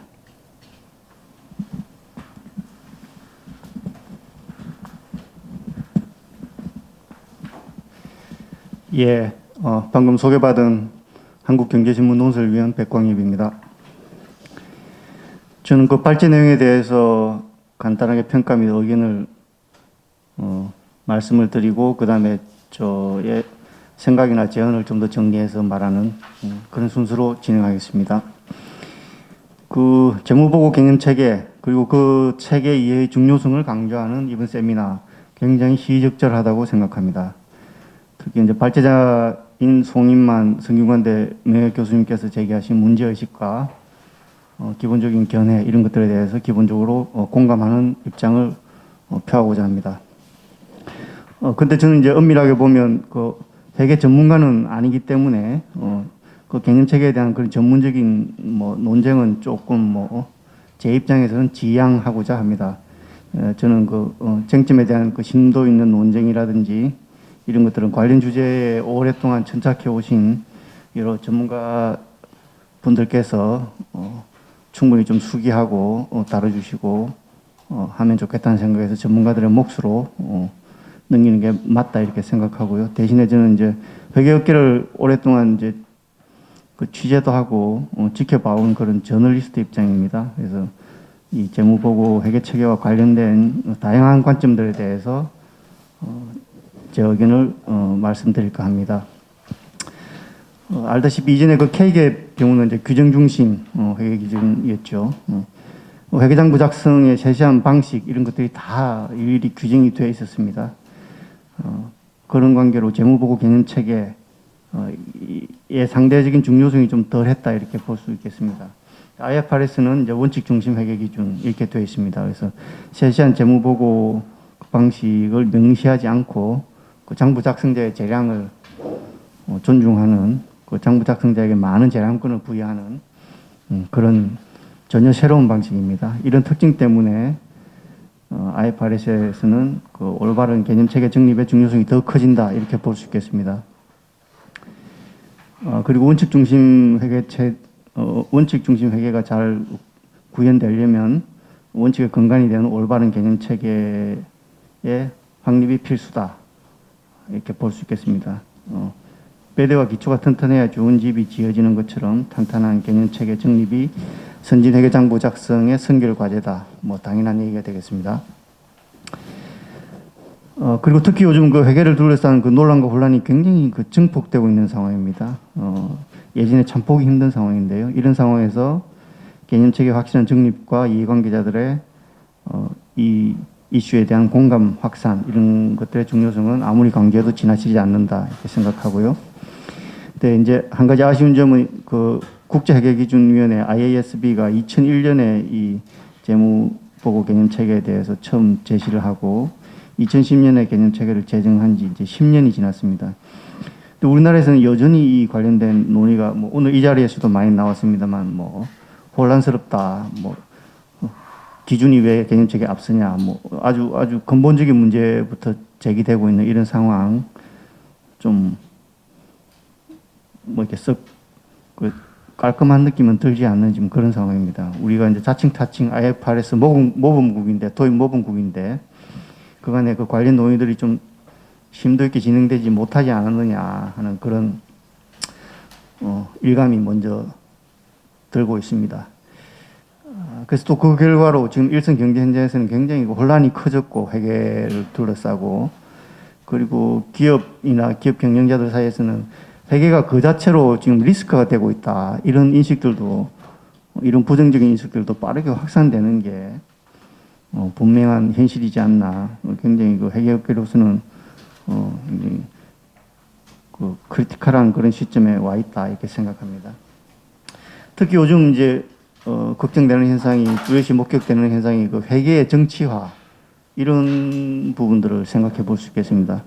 요즘 시중에 예컨대 정치가 검찰을 드쳤다 이런 얘기가 있었습니다만 회계도 사실은 굉장히 좀 엉뚱하게도 회계가 너무 정치의 종속 변수로 혹시 빠져들고 있지 않은가 그런 걱정을 하는 사람들이 의외로 많습니다. 이제 삼성바이오로직스 삼바 사태가 아마 그런 회계 리스크를 보여주는 이제 대표적인 사례가 아닌가 이렇게 생각합니다. 이 삼바 사태를 보면 이 회계라는 게 얼마나 그 전문적인 영역입니까? 가장 그 전문적인 영역이고 그 자본주의에 필요한 그 고도의 판단력이 필요한 그런 영역임에도 불구하고 이런 그 핵심적인 문제에 대해서 이 회계인들이 또 회계업계가 직접 가타부타 이게 옳다 저게 옳다 이렇게 결정을 하지 못하는 상황이죠. 그래서 뭐 많은 전문가들이 의견을 제시하기도 합니다만 그런 의견들조차도 어떤 정치적인 프레임 속에서 갇혀가지고 무슨 뭐 대기업 편드냐 뭐 또는 뭐 당국의 편드냐 이런 식으로 해석되는 참 그 현실을 보면 굉장히 불만스러운 그런 상황들이 많습니다. 그래서 결국은 이제 회계업계에서 이 문제가 해결되지 못하니까 법원으로 넘어가게 됐는데 지금 법원의 판단이 이제 진행되고 있는 과정인데 그 법관이라는 분도 물론 뭐 고도의 법률적인 지식과 지성을 가지신 분이긴 하지만 이 회계 쪽에는 아무래도 이 회계 관련 전문가들에 비하면 굉장히 비전문가라는 게 뭐 분명한 현실입니다. 그래서 이런 핵심적인 회계업계 이슈가 법원으로 넘겨가서 법관의 판단을 받아야 된다는 이 현실 자체가 우리 한국 회계의 위기를 단적으로 보여주는 그런 사례가 아닌가 생각합니다. 그 과정을 봐도 이게 삼바 같은 경우는 이 여러 외부 감사인들의 조언을 받고 또 해석을 받고 금융당국의 자문이나 유권 해석을 거쳐서 이렇게 자회사의 연결 여부가 결정됐지만은 갑작스럽게 분식 또는 그 범죄 이런 이제 딱지가 붙은 그런 상황입니다. 근데 지금 금융당국은 그 삼바 이후에도 보면 그 제약사들의 경우는 제약업종의 경우는 회계장부 작성할 때 굉장히 재량권을 많이 주는 이렇게 해도 되고 저렇게 해도 되고 회사가 선택할 수 있는 룸을 많이 주는 그런 상황인데도 불구하고 그 유독 삼바에 대해서만은 잘못됐다 이렇게 단정적인 결정을 내려서 이게 좀 모양새가 굉장히 안 좋다 뭐 그렇게 생각하는 분들이 많이 있는 상황입니다. 그래서 이런저런 사례들이 거듭되고 반복되면서 지금은 이제 금융당국이 어떻게 보면 회계 리스크의 하나의 주요한 진앙지가 아닌가 이런 인식들이 좀 확산되고 있는 것 같습니다. 우리 회계업계라든지 또는 나아가서 한국 경제계의 큰 불행이 아닌가 이렇게 생각합니다. 그 다음에 제가 몇 가지 문제 제기와 제안을 좀 해보겠습니다. 그래서 지금 그 개념 체계에 대해서 좀 더 활발한 토론이 필요하다. 여기 있는 분들도 많이 말씀하셨던 건데요. 뭐 저도 동의를 합니다. 지금 그 IFRS가 도입된 이후에 회계학 교수님들조차도 이 회계가 이 IFRS가 너무 어렵다. 내가 뭐 학생들한테 제대로 설명하기가 힘들 정도다. 나도 이해하기 힘들고 사실은 그런 분들도 저는 꽤 얘기를 들었습니다. 그래서 이 원칙과 뼈대에 대한 이 개념 체계에 대한 이런 활발한 논쟁이 그런 벽을 좀 낮춰주지 않겠나 이렇게 기대를 해봅니다.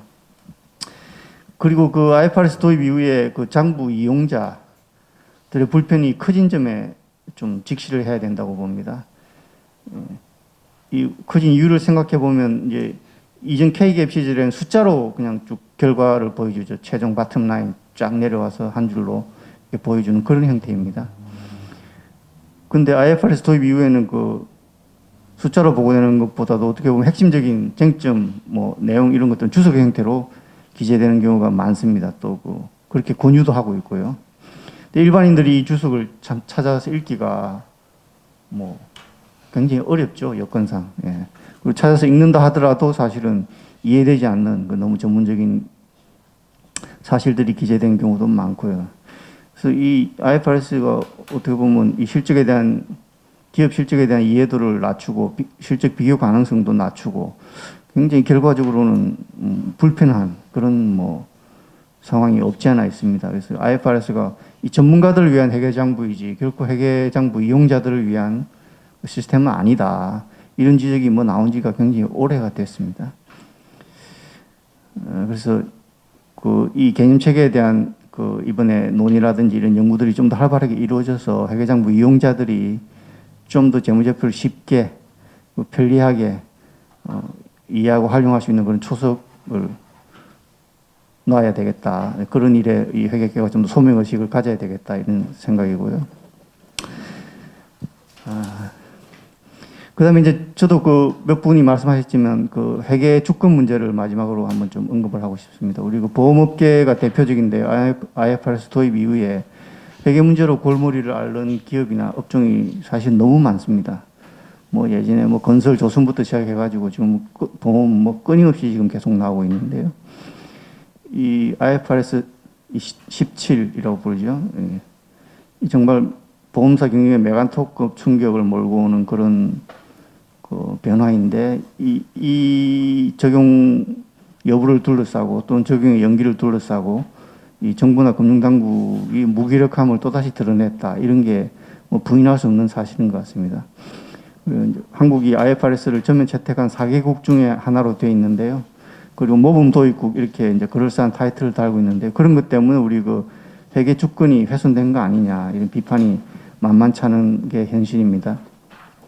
예전에는 그 헷갈리면 그냥 당국의 지시를 따르면 됐지만 지금은 당국에 물어도 뭐 답이 정확치 않은 당국조차도 그 재량권과 결정권이 없어 보이는 이런 상황은 도대체 뭔가 그런 의구심들이 만만치 않습니다. 그리고 기준 재정이라든지 해석 이런 것들에 대해서 아주 핵심적인 내용들이죠. 그런 것들에 대해서 최종 결정권이 전혀 우리 손에 있는 것 같지 않은 그 IASB 등 이제 외부로 넘어가 있는 그런 상황인데 이게 이제 주요 회원국인 유럽 선진국이나 이런 나라들은 보면 그렇죠. 그쪽 나라도 불만이 있겠죠. 불만이 있겠지만 오랫동안 뭐 그렇게 같이 그 회계 장부를 작성해 왔고 그런 관행들이 있고 또 그 기업 운영이라든지 이런 전반적인 기업 시스템 환경이 뭐 아마 공통점이 많아서 그런지 우리보다는 좀 더 뭐 불만은 적고 이제 의견 조율은 좀 쉬울 거라고 이렇게 생각합니다.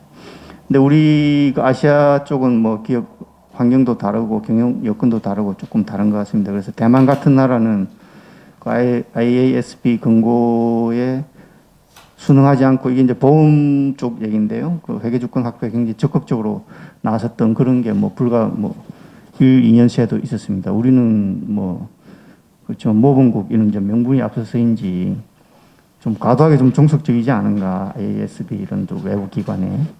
그래서 이번 그 재무보고 개념체계 논의 시에 이런 그 IFRS에 대한 그 장부 이용자들 또 작성자들의 그 근본적인 불만 이런 문제 제기들에 대해서 어떤 식으로든 좀 그 재무보고 개념체계 논의에 반영이 돼서 개선책이 마련돼야 된다 이렇게 생각합니다. 예, 이상으로 제 지정 토론 마치겠습니다. 감사합니다. 네, 감사합니다, 백 의원님. 백 의원님 그 토론은 아주 자세하게 작성을 잘 해주셨는데요. 이제 다만 그 오늘 원본 가지고 아마 처음에 초안 가지고 발표를 하고 계신데 제가 자료집에 보면은 조금 그 용어를 제가 좀 보기 좋게 좀 포장을 해드린 게 있는데 장부 작성이라고 하는 표현보다는 이제 정보 작성. 그래서 이제 회계 정보로 전부 다 우리 요즘은 회계학이 옛날에 부기 수준보다는 차원이 상당히 이제 달라지고 복잡해졌기 때문에 그래서 그거를 제가 다 고쳐드렸고요. 그리고 여기에 그 저쪽에 회계 부정, 희문고, 자사고 지정 취소, 그 다음에 국가재무제표 말씀하셨습니다만 오류가 하기 아주 뭐 평균 22조 원 감사원에서 지적됐다고 그러는데 이게 오류가 이렇게 많다 하는 것이 아까 그 송인만 우리 발제자께서 얘기하신 그 무오류라고 하는 거하고 조금 연결되는 것 같아요. 그래서 무오류에 대해서 이게 그 정확성을 얘기하는 거냐 일반 상식으로는 그런 것 같은데 국제기준 개념체계에서는 조금 그 달리 좀 보고 있는 것 같아요. 그래서 그 점을 다가 설명에 그 하실 때 빠뜨렸는데 그 얘기를 조금 해주시면 좋을 것 같고요. 자 이제 마지막 지정 토론자로서 감리 시각에서 많이 경험을 가지고 계신 우리 이목기 팀장님께 부탁드리겠습니다. 예. 네, 안녕하십니까. 감독원의 이목희 팀장입니다.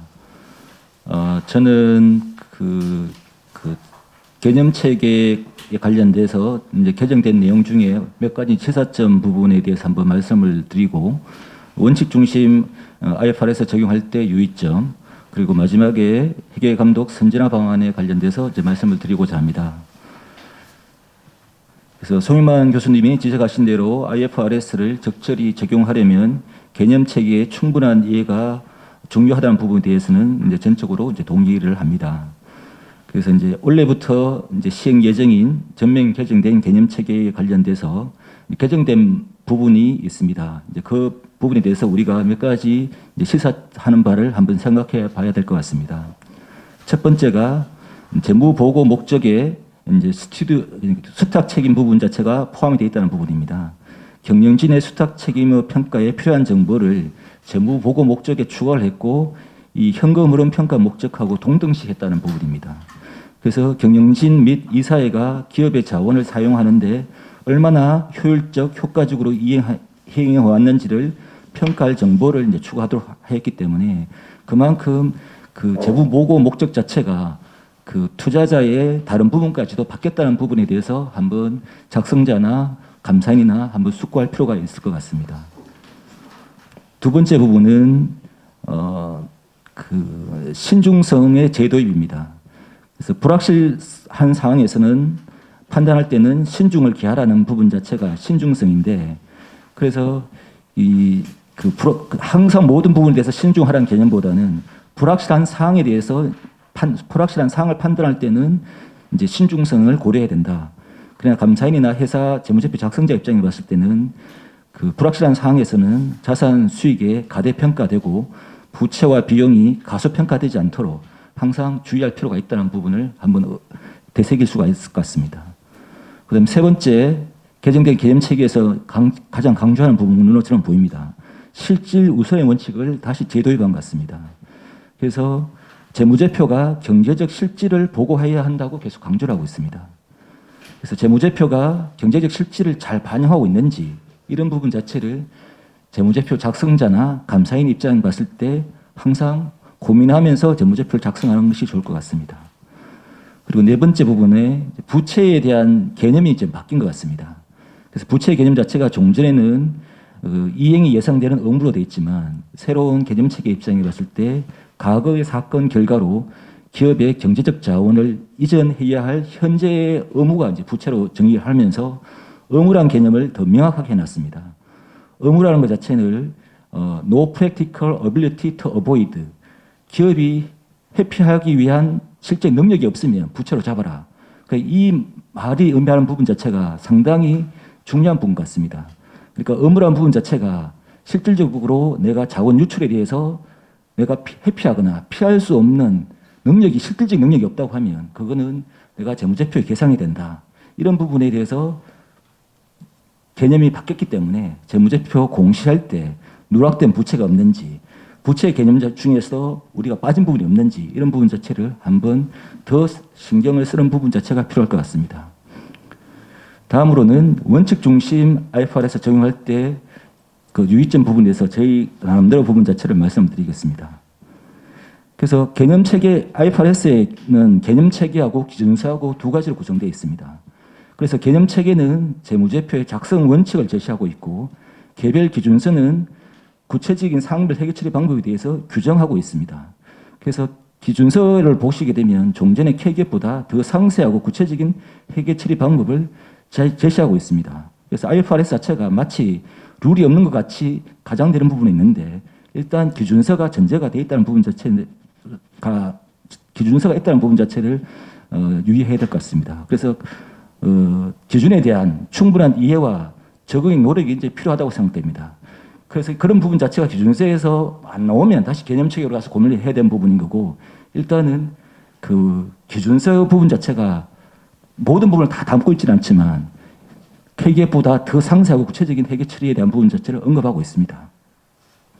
두 번째, 원칙 중심 회계 기준은 일관된 원칙, 일관된 원칙에 따라 경제적 실질을 충실히 반영하는 회계 처리를 하라는 거로 저는 이해가 됩니다. 그래서 기업이 필요에 따라서 임의적으로 회계 처리 방법을 바꾸도록 허용하거나 경제적 실질을 반영하지 않는 회계 처리까지 허용한다는 의미는 아닌 것으로 보입니다. 그래서 회계 기준 적용 해석에 대한 노력 없이 사후적으로 회사 의사결정에 맞추어 기준을 해석하는 것 자체는 이거는 원칙 중심 회계가 아닌 걸로 저는 보입니다. 그다음에 재무제표에 중요한 영향을 미치는 사항의 경우에는 회계 처리 선택의 근거를, 그러니까 회계 처리 선택의 근거 자체를 그러니까 투자자 입장, 그러니까 투자자 의사결정의 유효한 정보 자체가 재무보고 목적이다 보니까 회계 처리의 선택에 대한 근거를 공시하는 부분 자체가 어떻게 보면 투자자 보호의 목적에 부합하고 그런 부분 자체가 재무정보 작성자 입장에서 저는 더 부합되다 봅니다. 그래서 회계 기준 적용에 대해서 그런 검토 노력이나 그런 부분 자체를 그 당시 시점에 문서하거나 감사위는 조사할 필요가 있고 필요시 기준원이나 금감원의 질을 통해서 공유할 필요가 있을 것 같습니다.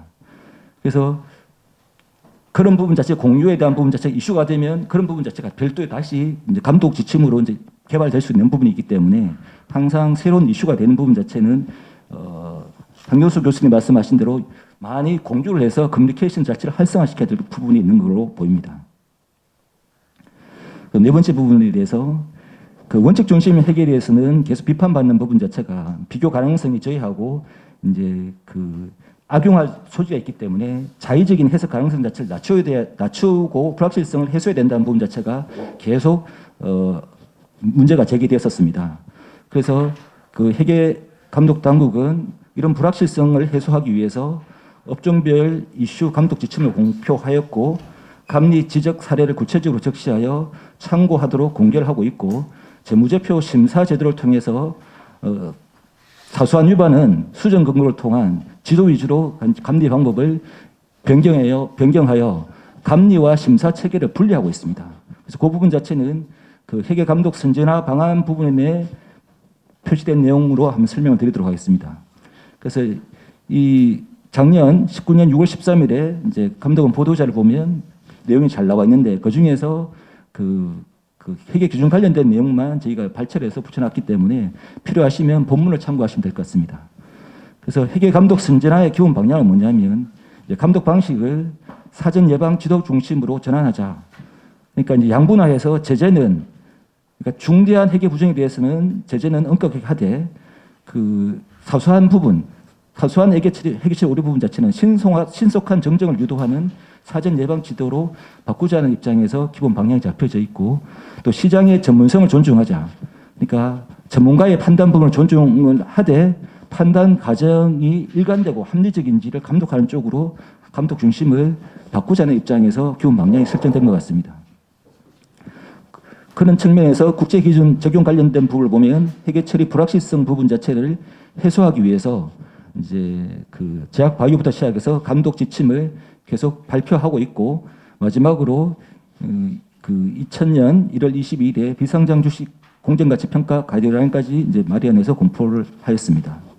그리고 향후 계획 부분 자체는 그 당시에 포함된 내용이고 지금 진행 중인 부분인 건데 그래서 이용자 중심의 질의신 체계를 구축해서 좀 전에 3위에 말씀하신 대로 기준원도 기존의 질의신 자체를 그 판단 근거를 포함해서 다 공개하고 있고 감리 지적 부분 자체도 감리 지적 결과만 공개하는 것이 아니라 그렇게 감독원이 판단한 근거까지 해서 지금 다 단계별로 공개하고 있습니다. 그리고 그 두 번째 보면 회계 기준 적용 관련 쟁점이 복잡한 건 자체는 결국은 감독원이 심사 관련하더라도 그런 복잡한 부분 자체는 정선에 보고하게 이제 기준 그 양정 외관 규정이 개정되어 있습니다. 그러다 보니까 그런 부분이 필요할 때는 또 감독 지침으로 제정된까지 이제 변경 올라갈 수 있기 때문에 항상 새로운 이슈나 새로운 쟁점이 생기면 기준원이나 감독원을 활용하셔가지고 적극적으로 의사 개진을 할 필요가 있을 것 같습니다. 그다음에 기업의 감리 부담을 최소화한 부분인데 이 부분 자체는 심사 제도 도입입니다. 그래서 그 심사와 감리가 있는데 심사라는 부분 자체는 신속하게 재무제표에 대한 부분 자체를 스크린하고 오히려 지적보다는 재무제표 수정 근거를 통해서 빨리 재무제표 수정하자 하는 게 심사 제도의 도입 취지고 그렇게 하는 게 심사입니다. 그러다 보니까 심사를 해서 이 재무제표에 대한 작성에 대한 오류 부분이 단순한 가실이다라고 판단되어 버리면 그냥 수정 권고에서 끝나고 그냥 주의 경고로서 조치가 종결됩니다. 근데 이제 그 동기가 중과실이거나 안 그러면 고의적인 부분이 있다고 하면 이제 감리로 이제 발전되는 부분이 있지만 대부분 경우에는 심사에 대한 부분 자체가 심사로 종결되는 부분이 많습니다. 그래서 최근에 저희들이 이제 가실 비중을 한번 따져봤는데 물론 중간에 외관 규정이 개정돼서 예전에 대한 부분 자체는 그 양적 제재에 대한 중요성 기준이 따로 없었습니다. 근데 지금은 그 외관 규정 입장에 봤을 때 신외관법에 회계 위반에 대해서 회계 가징금이 도입되다 보니까 중과실에 대한 판단에 대한 부분이 굉장히 엄격해져 있습니다. 그래서 그 양정 기준에 중요성 4배가 도입돼서 위반이 된다 하더라도 원칙적으로 4배가 안 되면 기본적으로 이제 가실로 일단 판단하게 돼 있습니다. 물론 다른 그 캠이라든지 중요한 부분에 대해서 발생된 부분 자체는 다르게 판단하는 부분이 있을 수 있지만 양적인 원칙적인 입장에서 중요도의 4배가 안 되면 이 부분 자체는 투자자 의사 결정에 조금은 가실적 요소가 더 많다 봐가지고 가실을 판단하는 부분이 있습니다. 이제 그런 양정 기준 개정과 그 심사제도 도입의 영향으로 인해 가지고 최근 몇 년 동안의 그 감리 지적에 대한 동기를 고의, 중과실, 가실에 대한 판단을 포션을 따져보면 최근에 그런 제도 도입으로 가실의 포션 자체가 계속 증가하고 있는 추세입니다. 그리고 당연하겠지만 그 기준이 바뀌었거나 금융위 감독 지침이 공표되면 이래 가지고 이제 감리 부분 자체는 원칙적으로 해당이 안 되지만 감리하는 대상 중에 그런 회사가 나온다고 하면 그 부분 자체는 제재보다는 이제 계도 조치로 조치를 하고 있습니다.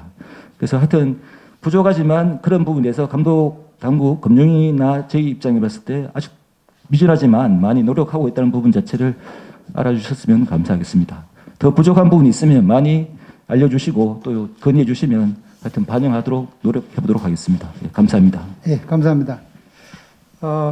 당국자 입장에서 많은 그 유용한 말씀 해주신 것 같은데 제일 혹시 중요한 얘기는 저도 감리위원을 정부에 참여하면서 보니까 이게 정말로 우리나라가 회계 위상 그래도 뭐 15단계 올랐다고 합니다만 아직까지 46이죠. 그런 차원에서 보면은 국가의 그 위상하고 비교할 때 지금 국가 우리 경쟁력은 2위, 3위 그렇죠? 근데 46이라는 건 아직까지도 회계가 한참 멀었지 않냐 그런데 저는 방향은 바르게 세우셨다고 보네요. 부정한 행위, 회계 부정이 명백하게 아니면은 나머지는 감리를 지적하지를 않으시는 게 좋을 것 같아요. 그러면은 다 결국은 국제적으로도 그 위상도 좀 올라갈 것이고 이건 회계 부정이 아니고 판단의 문제고 좀 긴가민가하다. 그럴 때는 원칙 중심 국제회계 기준을 계기로 해서 좀 믿어주고 믿어주기가 좀 어려운 그런 거다 그러면은 일종의 노 액션 레터 형식으로 해가지고 다음번에는 이렇게 하시면 안 됩니다. 다 하고서 가이드라인을 제시하는 쪽으로 하는 게 좋을 것 같습니다. 예. 아이고, 시간이 여유 있게 드린다고 했더니, 돌아오면 준비를 많이 해오신 거 다 말씀하시느라고 시간이, 넘었네요. 그래서 지금 5분 예정 시간, 휴식 시간까지 치면은 15분이 넘었는데, 개별적으로 답변을 드릴 시간을 못 가지겠습니다. 그래서 발제하신 송 교수님한테만 혹시 하실 말씀이 있으시면은 얘기하시고 마칠까 합니다.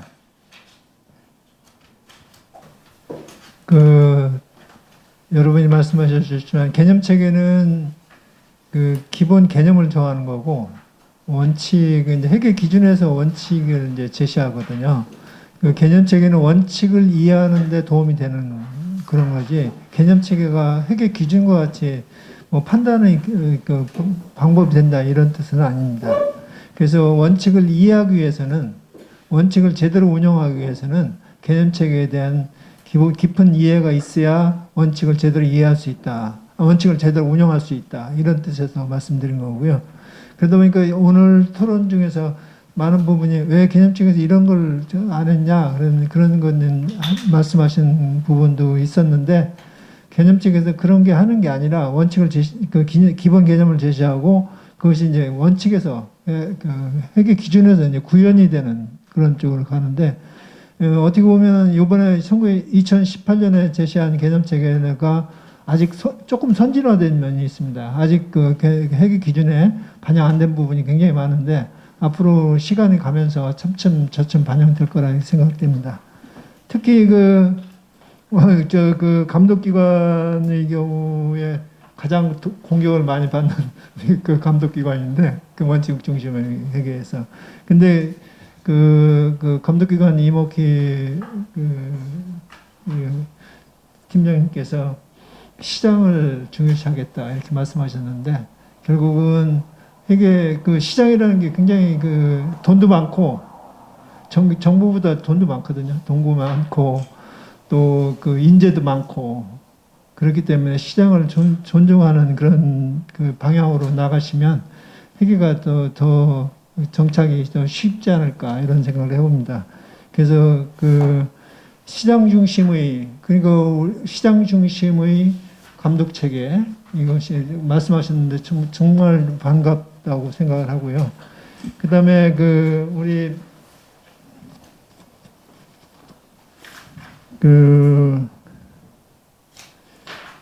한정수 교수님께서는 워낙 그 원칙 중심 회계에 대해서 오랫동안 연구를 하셔서 잘 알고 계시고 그 책도 또 영문을 한다는 것도 너무 반갑고요.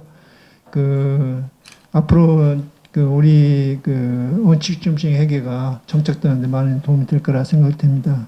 이건 우리나라의 경우에 사실은 굉장히 어려웠거든요. 규정 중심의 다른 건 모든 규정 중심인데 원칙 중심 회계가 정착된다는 게 굉장히 어려운 과정인데 이게 조금 시간이 걸리더라도 정착이 돼야 회계가 제대로 되지 않겠냐 이런 생각을 해봅니다. 그 다음에 몇 가지 말씀드리면 박세한 상임위원께서 여러 가지 말씀하셨는데 정말 여러 가지 자료를 해서 이용자들한테 이용할 수 있게 해준 데 대해서 좀 고맙게 생각하고요. 회계기준원이 할 역할이 진짜 제 역할을 찾아가고 있다 이런 생각을 하게 됩니다. 그리고 아까 또 우리 백광엽 논설위원께서는 정말 제 전문가가 아니면서도 전문가 같이 말씀을 많이 해주셨는데 정말 여러 가지로 도움이 되는 말씀을 많이 해주셨습니다. 그래서 회계 주권이라든지 이런 것도 한번 생각해 볼 필요가 있지 않을까 생각을 해보고요. 금융 당국이 회계 리스크의 진앙지가 되면 안 되겠다. 되고 싶어서 한 게 아니라 일을 수행하다 보면 그렇게 되는 것 같은데 앞으로 시장 중심으로 간다니까 그런 것이 없어지지 않겠느냐 이런 생각을 해봅니다. 그 다음에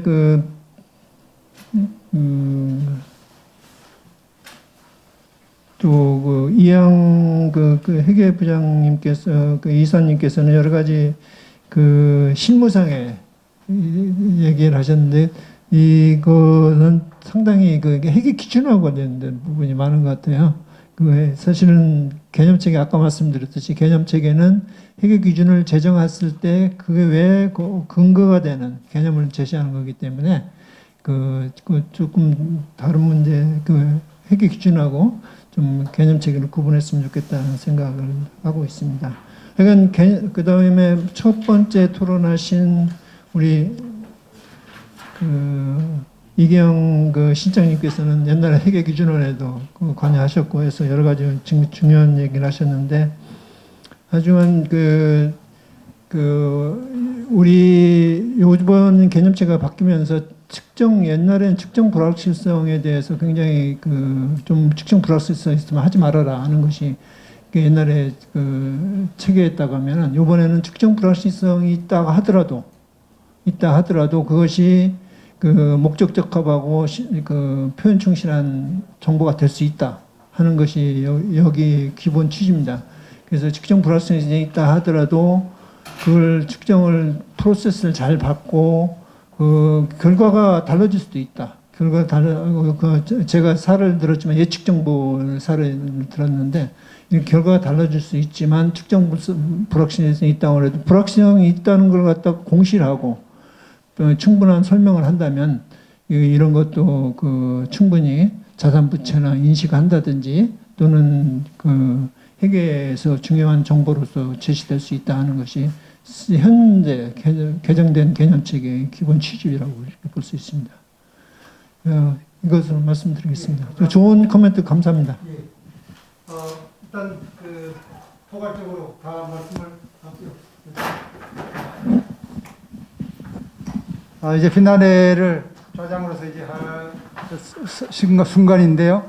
송 교수님이 그 뒤늦게 나중에 용어를 좋은 용어 수정을 받아주셨는데, 우리 회계인들이 제가 이제 그랬습니다.